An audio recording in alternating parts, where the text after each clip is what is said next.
Good evening, or rather, hello. My name is Julian. I am an international cocktail consultant, or drinks consultant, if you like.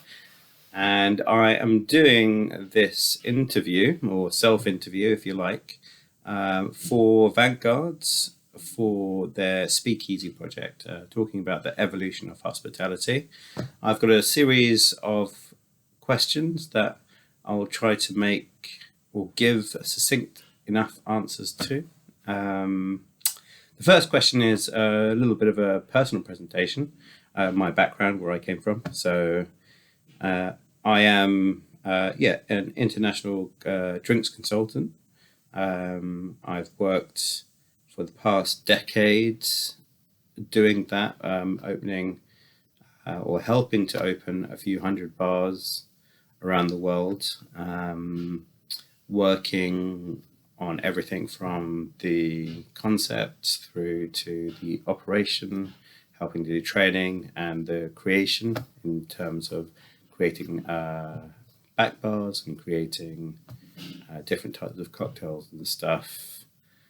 Prior to that, I was, as you might expect, a bartender. So I've had 20 years in the trade altogether.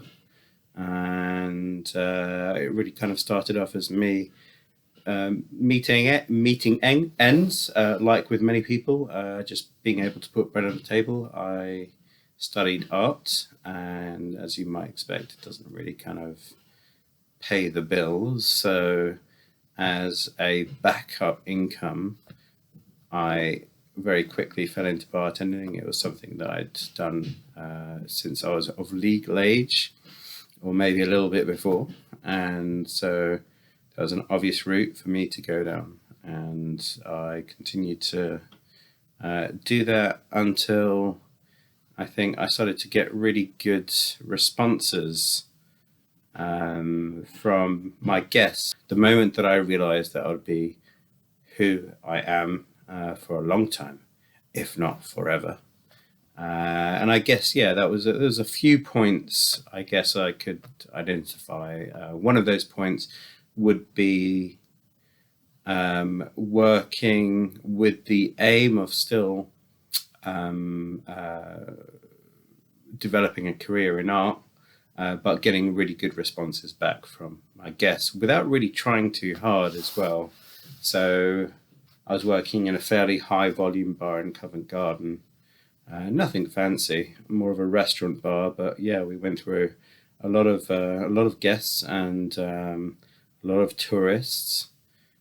So we had kind of, I guess, quite a fleeting guest model in that we wouldn't necessarily get return guests, but the return guests that we did get started to, for some reason, come to me rather than the other bartenders, and they would say to me things like, "Oh well, and this is way before we got in tune with hospitality, where we would actually be asking, oh, how's your drink? You would just sling it out, or I would just sling it out and be like, all right, that's it. We wouldn't necessarily be doing checkbacks or anything like that. And yet, at the same time, I would have guests coming back to me saying, hey, we come here every week because we think you make the best margaritas, or we love this twist and a Mai Tai that you do." And this was with no formal cocktail training or anything. So I thought, okay, well, since I'm not really earning any money from the other thing, maybe I should focus a little bit more on this. I had people coming to the bar saying, hey, you should maybe work in this bar or that bar. You should maybe expand your horizons a little bit. I tend not to flit too much from bar to bar or from job to job. I kind of find value in staying put for a while and kind of learning and developing as much as I can in whatever position it is. And so after a few years, I decided, well, yeah, hey, okay, I'm going to try to apply for somewhere else.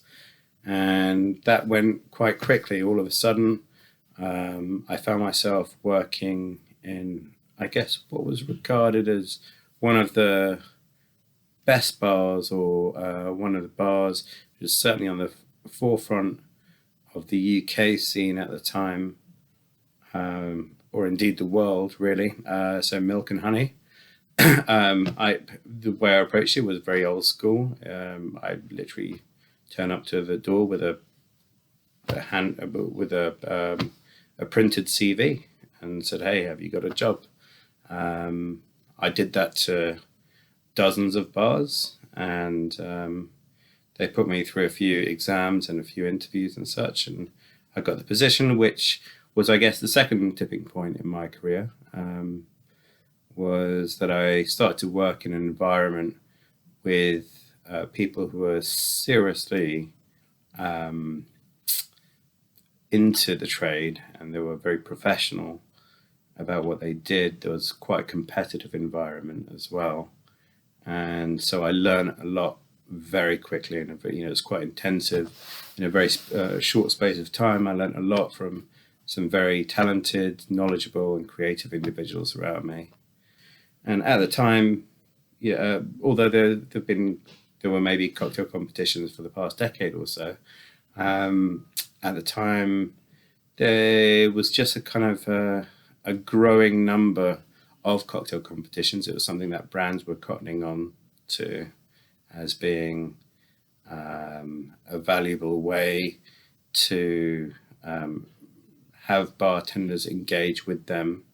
They were realizing the value of bartenders engaging with a brand, and to promote themselves, and to also get a certain amount of creativity behind them, maybe learn some things from the bartenders.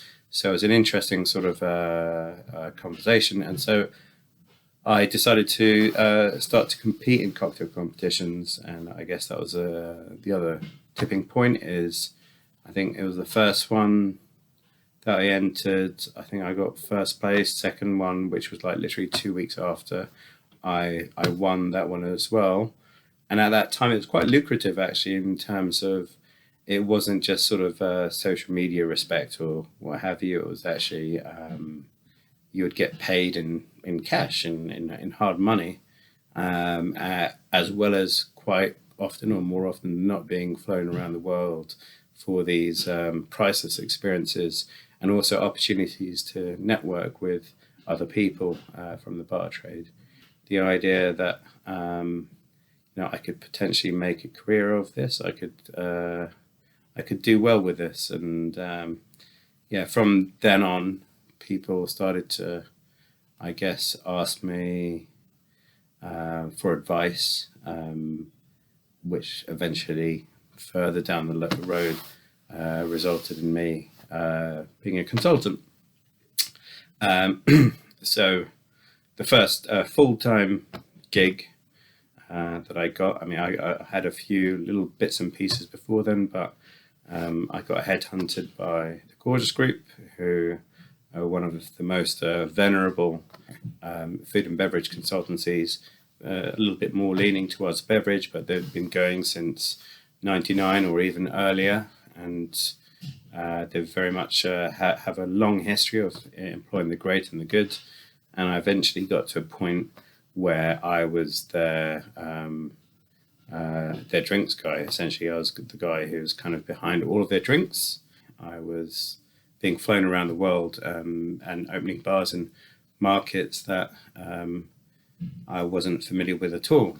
Sometimes cities I'd never even heard about, or places I wouldn't have even dreamt to have been visiting in the past. Taking, for example, the idea that you can potentially create a drink in London. So I've always been headquartered in London, and then just immediately apply it to another city or country or continent is just simply not the case. You've got to respect and understand that everybody has a slightly different way of doing things, and and I'm not just talking about kind of different ways of measuring things, whether you're doing mils to ounces, but even just the fact that their produce fluctuates perhaps a little bit more than you might expect in metropolitan cities such as London, or a country such as the UK, where we're lucky enough to have most things to hand. And there are lots more regional differences, and supply routes can be a little bit harder. Seasonal differences still apply a lot more. Costs apply a lot more. It's a series of presentations I did, and maybe, I don't know, who knows, maybe there might be more to it. But I initially did it for a great bar show called Better Bar Show, which is basically the Polish bar show, organized by a good friend of mine, Rafa. Hey. And the idea initially was just that we were going to be busting some myths, myth busting, figuring out what are the things or that bartenders around the world blindly follow. And there's still a lot of that. Things are changing, and people are becoming a little bit more self-aware, I suppose, and a bit more open-minded and learning to think for themselves, generally speaking. But yeah, certainly like a few years ago, there was very much kind of certain bartenders that I would come across in my international trainings that would be very much rigidly stuck to a certain idea because they'd learnt it from their head bartender who'd learnt it from some other prestigious bartender. And, this can go back and back and back in, a few decades. And they would be very reluctant to sometimes question some very basic questions or ideas, and whether it be about history, technique, the drinks themselves, spirits, so it was essentially an elongated rant. Kill Your Hero started off as an elongated rant about things that kind of pissed me off a little bit, that I was concerned that maybe bartenders weren't necessarily thinking about what's right for them, for their bar, and importantly, of course, for their guests as well, what actually worked for them. And they were sort of stuck in this mentality of just doing things because that's the way that they learned them, without, I've always felt, very, very importantly, questioning themselves and constantly questioning why they're doing things. It doesn't necessarily mean you've always got to sort of wander around with a cloud of self-doubt above yourself, but it does mean that you could be simulated in having a healthy conversation or debate about things and actually come away learning something. I'm going to keep this one super short. We ain't getting paid, basically. We're in the shit. So yeah, how should we overcome this crisis? That's quite an open-ended question, really. I don't think that's something that I can talk too much about, because there's a lot of conjecture, there's a lot of questions that even people who know far much more than me aren't necessarily able to answer. I think it's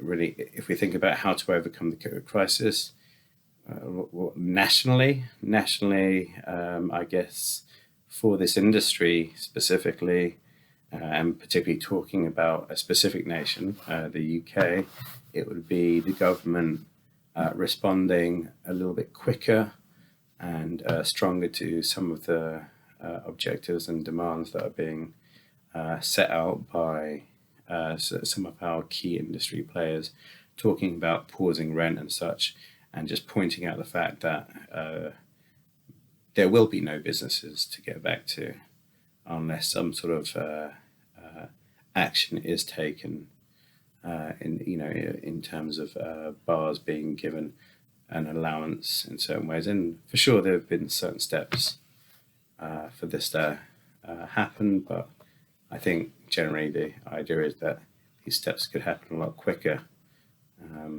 and be a little bit more enforced. At the moment it seems like everybody's dithering a little bit, particularly in the UK. Again, this is a really broad question. I mean, how should we overcome it as bars? Again, there's a variety of options. Some bars have been doing great things with delivery services and engaging with their fan base in certain ways, which has been positive to see. And brands have been doing the same. I'm really liking. I'm enjoying the creative aspect that it's bringing out in bartenders, whether it's something that they're doing in their free time, or brands looking above and beyond of just sending over a bottle and going like, here's a bottle. Can you speak about us on social media? And using that as a sort of quite a blunt way of getting a bit of traction or exposure for the brand. I'm enjoying some of the more creative ways that brands have been engaging and that bartenders have been occupying themselves. My message of hope is that hopefully, and I think there is always a positive way of looking at things, right?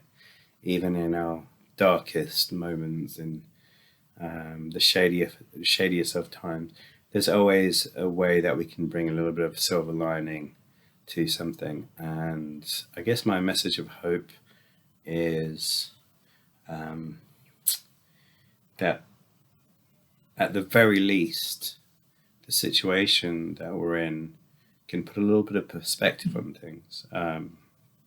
We can find value in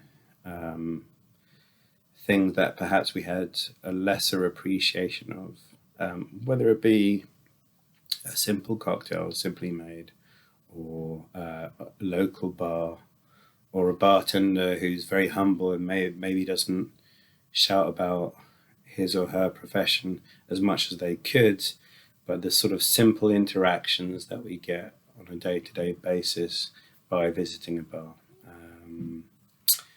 And yeah, just an appreciation of value itself as well, realizing that luxury comes in many shapes and forms. Cheers. Thank you to Vanguard for asking me to do this self-interview. I hope there's something that we'll take from it. My name is Julian, and good night.